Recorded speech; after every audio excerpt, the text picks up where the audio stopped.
La Mera, Steldi Shukulli, Skander Cena, Sonela Koromani, Sonila Piroli, Sultana Leka.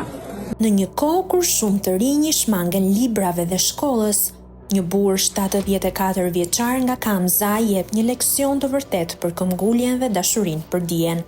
Skander Cena, i lindur më 8 nëntor 1951, është maturanti më i vjetër që zhvillon sot provimin anglishtes në shkollën e mesme profesionale Kamës.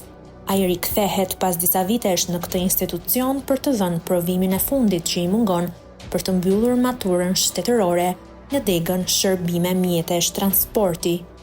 Skënderi ka përfunduar të gjithë ciklin mësimor part-time në vitin 2016, por pa dhënë gjuhën e huaj.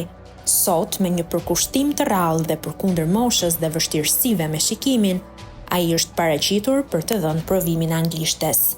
Ai është pajisur me formularin përkatës dhe do të asistohet në provim për shkak të problemeve me shikimin, por me një vullnet që nuk e ndal as mosha as pengesat fizike. Rasti i Skander Cenës është një shembull frymëzimi për të gjithë, veçanërisht për të rinjt. Dëshira për të mësuar nuk ka moshë dhe ëndrat nuk plaken kurrë.